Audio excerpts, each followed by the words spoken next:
ഞാനും വേറൊരാളും കൂടെ കാറിന്റെ ഉള്ളിൽ വെച്ച് ചെയ്ത സമയത്ത് നാട്ടുകാർ വന്ന് എന്തടാ കാറ് കുലുങ്ങുന്നതെന്നും പറഞ്ഞ് വന്ന് ഞങ്ങളെ പിടിച്ച് ഋതു സിനിമയില് കാറിന്റെ ഉള്ളിൽ കയറിയിട്ട് ഇവര് കുലുക്കില്ലേ, പക്ഷെ ഇത് ശരിക്കും സെക്സ് ചെയ്തിട്ട് കുലുങ്ങിയതായിരുന്നു. അങ്ങനെ ആ സമയത്ത് ഒറ്റയ്ക്കാ താമസിക്കണേ, 2 നില വീടാണ്. മോളില് ഞാൻ, താഴെ ഒരു പേയിങ് ഗസ്റ്റ് ഉണ്ട്.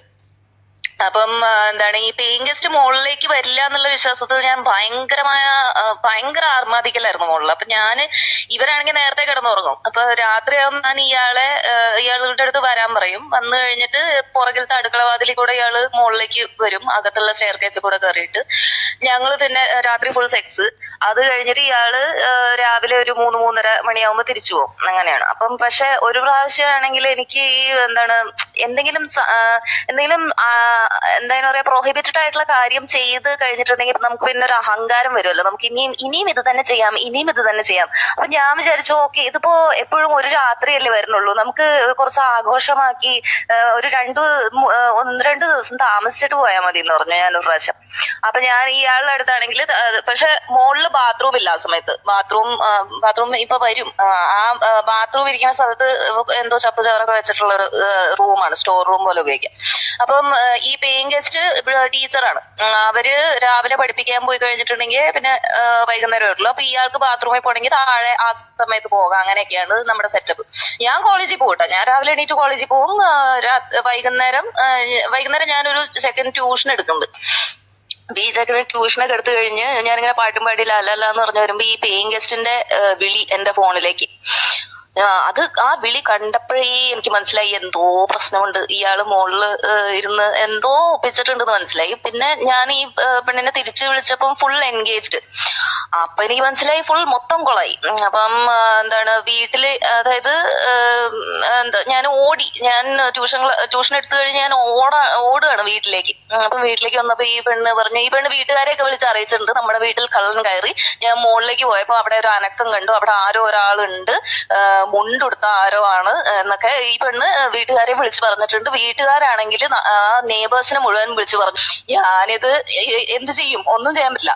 ഞാൻ ഈ നാട്ടുകാരിങ്ങനെ സ്ക്വാഡായിട്ട് വന്നേക്കാണ് വീട്ടിൽ കയറിയ കള്ളനെ പിടിക്കാൻ വേണ്ടിട്ട്. അപ്പൊ ഞാൻ ഓടി മുകളിലേക്ക് വന്നിട്ട് ഞാൻ ഇയാളുടെ അടുത്ത് പറഞ്ഞു, എല്ലായിടത്തും കയറി വിളിക്കാം. അപ്പൊ ഞാൻ പറഞ്ഞു, ഈ പണി തീരാത്ത കക്കൂസിൽ കയറി വിളിക്കാൻ പറഞ്ഞു. അവിടെയാണെങ്കിൽ കുറെ സംഭവങ്ങൾ, ഈ ഘടിപ്പിക്കാനുള്ള കട്ടില് മറ്റേത് മറിച്ചത് പറഞ്ഞ് ഫുൾ പൊടി പിടിച്ച് കിടക്കുന്ന സ്ഥലം. അതിന്റെ ഉള്ളിൽ ഞാൻ ഇതിനെ തിരികി. അപ്പം എന്നിട്ട് അതിന്റെ മുകളിൽ ഒരു വലിയ കമ്പിളി എടുത്തിട്ടു കഴിഞ്ഞിട്ട് ഞാൻ താഴെ ചെന്ന് ഫുൾ അഭിനയം. ഞാൻ മുകളിൽ ഒരു പ്രാവശ്യം നോക്കിയിരുന്നു, പക്ഷെ അവിടെ ആരുമില്ല. പക്ഷെ നിങ്ങൾക്ക് വിശ്വാസം വരുന്നില്ലെങ്കിൽ നിങ്ങൾ തന്നെ കയറി നോക്കിക്കോളൂ കേട്ടോ എന്നൊക്കെ ഞാൻ. അപ്പം ആ സ്ത്രീ ആണെങ്കിൽ പേയിങ് ഗസ്റ്റ് ആണെങ്കിൽ എന്നെ നോക്കുന്നുണ്ട്. അവർക്ക് എന്തോ എവിടെ സ്പെല്ലിംഗ് മിസ്റ്റേക്ക് അപ്പോഴേ തോന്നുന്നുണ്ട്. ഞാൻ പിന്നെ പറഞ്ഞു, നിങ്ങൾ കയറി നോക്കിക്കോന്ന്. അപ്പം ഈ നാട്ടുകാര്, അതായത് കള്ളനെ പിടിക്കാൻ വന്ന നാട്ടുകാര് മുകളിലേക്ക് എന്റെ കൂടെ വന്നു. ചെന്ന് കഴിഞ്ഞിട്ട് അപ്പൊ ഒരു സ്ത്രീ പറഞ്ഞു, ആ സ്റ്റോർ റൂമിൽ ഫുൾ ഇരുട്ടാണല്ലോ, അവിടെ കയറി നോക്കണം. അപ്പൊ ഇവര് കയറി കഴിഞ്ഞിട്ട് അവിടെ എന്താന്ന് നോക്കിയിട്ടേ ആ കമ്പിളി, ഞാൻ ഇയാളുടെ മേത്തിട്ടേക്കണ കമ്പിളി ഇച്ചിരി ഒന്ന് പൊക്കിയവര്. അപ്പൊ പൊക്കിയപ്പോ അതിന്റെ അടിയിൽ ഇയാളുടെ മുണ്ട് കാണാം കേട്ടാ, മുണ്ടിന്റെ അറ്റം കാണാം. പക്ഷെ ഇവര് വിചാരിച്ചു അതെന്തോ തുണിയാണെന്ന്. എന്നിട്ട് ഇവര് പറഞ്ഞു, ഒന്നുമില്ലെന്ന് പറഞ്ഞിട്ട് പോയി. എന്റെ ദൈവം, ഞാനും പറഞ്ഞു ഓക്കെ ഇവിടെ ആരും ഇല്ല എന്ന് പറഞ്ഞു. പക്ഷെ താഴെ ചെന്നപ്പം പേയിങ് ഗസ്റ്റിന് മനസ്സിലായി എന്തോ പ്രശ്നമുണ്ട്. ഞാൻ എല്ലാവരും പറഞ്ഞു ഇവിടെ ആരും ഇല്ല, കള്ളനൊന്നും ഇല്ല എന്ന് പറഞ്ഞു. ഇവരൊക്കെ പിരിഞ്ഞുപോയി, ഈ നാട്ടുകാരൊക്കെ പിരിഞ്ഞുപോയി. എന്നിട്ട് ഞാൻ പേയിങ് ഗസ്റ്റിന്റെ കാലിൽ വീണ്, ശരിക്കും മുകളിൽ ഒരാളുണ്ട്, പക്ഷേ അതെന്റെ കാമുകനല്ല, എന്റെ കാമുകൻ വേറൊരു സ്ഥലത്താണ്. ഞാൻ ആ സമയത്ത് വളയ്ക്കാൻ ശ്രമിച്ചുകൊണ്ടിരിക്കുന്ന വേറൊരു ആളുണ്ട്. ആ ആളുടെ പേര് പറഞ്ഞിട്ട് പറഞ്ഞു, അതാണ് എന്റെ ശരിയായ കാമുകൻ. മുകളിലുള്ളത് ശരിക്കുള്ള കാമുകനല്ല. അയാൾ തിരുവനന്തപുരത്താണ് താമസിക്കണേ, ശരിക്കും തിരുവനന്തപുരത്താണ് താമസിക്കണേ, പക്ഷെ കോഴിക്കോട് വന്ന സമയം ഒന്നാണെന്ന് പറഞ്ഞ് ഇവരെന്റെ ഈ കള്ളം കേട്ടിട്ട് ഇത് വിശ്വസിക്കണോ വേണ്ടയോ എന്നുള്ള ഭയങ്കരമായിട്ടുള്ളൊരു പെർപ്ലെക്സ് ആയിപ്പോയി. പിന്നെ ഞാൻ വേറൊരു ഫ്രണ്ടിനെ വിളിച്ചു വരുത്തിയിട്ട് പറഞ്ഞു, നീ സാക്ഷ്യം പറയണം, ഇതെന്റെ കാമുകനല്ല. അവൾക്കറിയാം എന്റെ കാമുകനാണെന്ന്, പക്ഷെ അവള് സാക്ഷ്യം പറയും ഇതെന്റെ കാമുകനല്ല എന്നും പറഞ്ഞിട്ട് സാക്ഷ്യം പറയാൻ പറഞ്ഞു. ഞാൻ സാക്ഷ്യവും പറയിപ്പിച്ചു. പിന്നെ ആണെങ്കിൽ ഞാൻ ഈ ഒളിച്ച് ചെയ്യണത് മുഴുവൻ നിർത്തി.